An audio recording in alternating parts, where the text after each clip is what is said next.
سترګې یو زړه موته یې د ژوندوبه موته یې سترګې یو زړه موته یې د ژوندوبه موته یې شکر نعمت یې زمون چې شته یو شته موته یې د مینې کور یې زمون وطنه مور یې زمون د مینې کور یې زمون وطنه مور یې زمون کور یې زمون وطنه مور یې زمون کور یې زمون وطنه مور یې زمون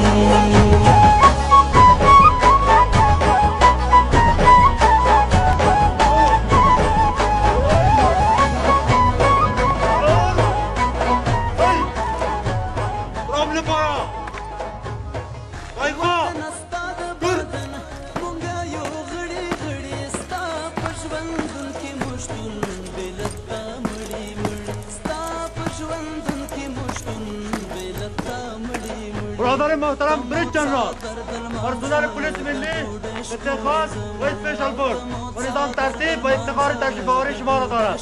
تقدیم کننده کماندان خطه اسپیشل فورس کور زمون وطن مور زمون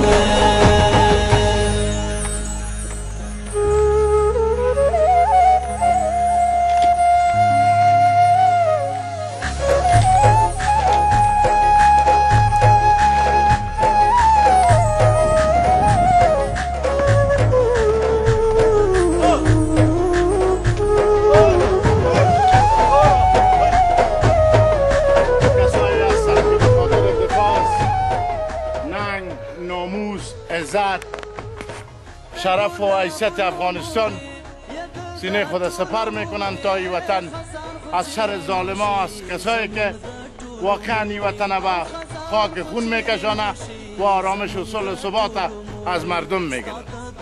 افتخار به شما که تاریخ زرین افغانستان نام شما را به نام وطن پرست با افتخار با عزت شما را نامتان رقم میزن.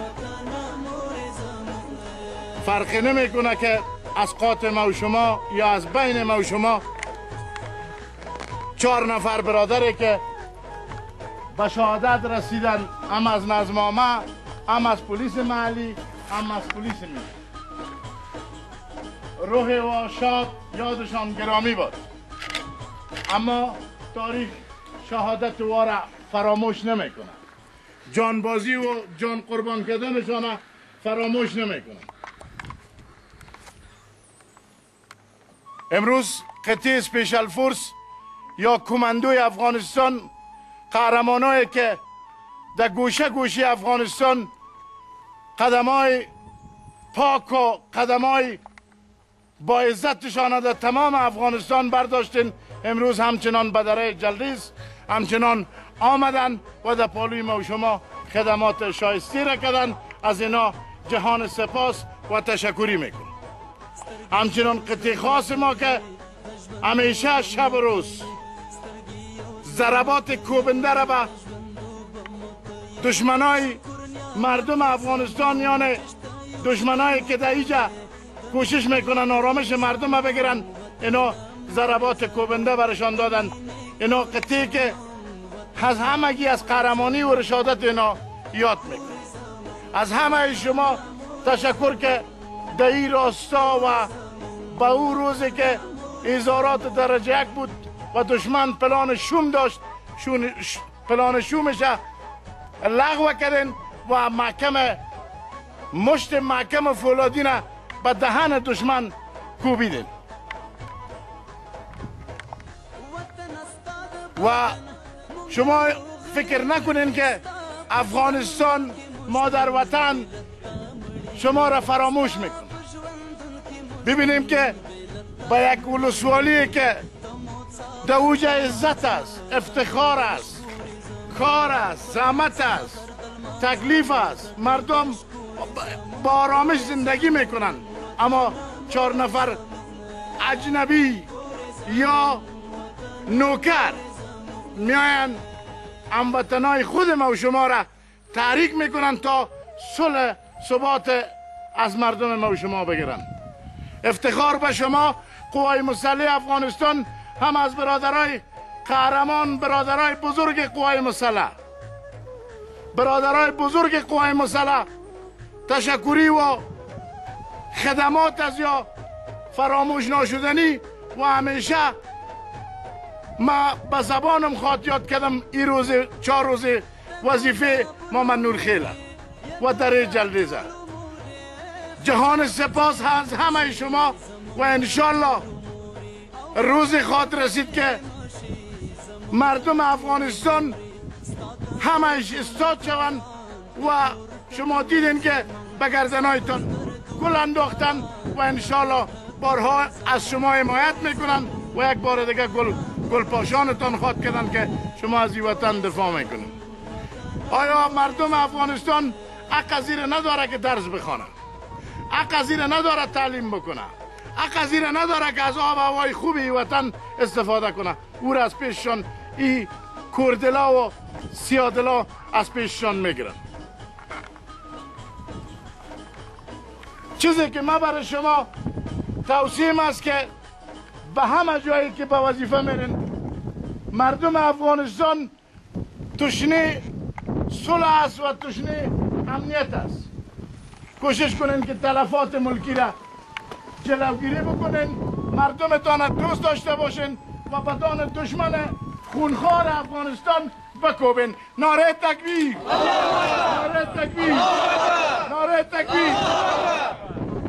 گرچه ما پلان داریم که قطعه سپیشل فورس و قطعه خاص ما را به یک روز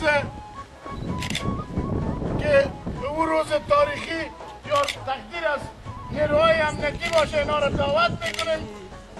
از اینا تقدیر خواهد کردیم، تقدیری که ما به حیث یک جنرال اونو جوانایی که یک لحظه غفلت نکردن، یک لحظه پشت سر خود سیر نکردن، هم از سپیشل فورس، هم از قطعه خاص، هم از پلیس بزود و بزودین و امثال از اون جلدیز با او عنوان از قماندان صاحب عبدالله حس میدیم و یک تشکری از پیش میکنیم. چیزی که برای شما هدایت است وی است که در قطاری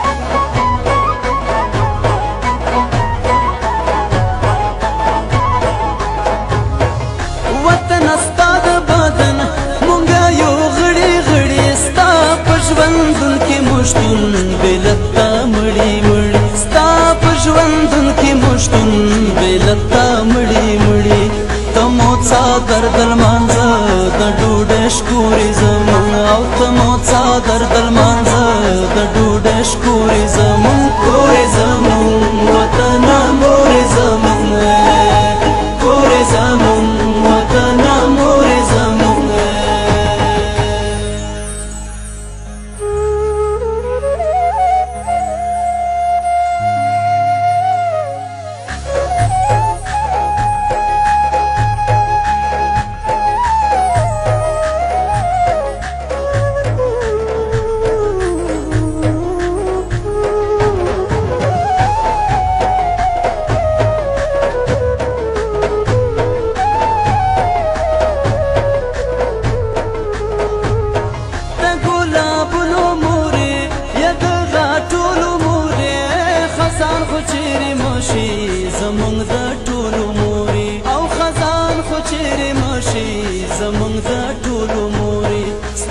دردونو کاروان ټکور ټکور زمون ستاد دردونو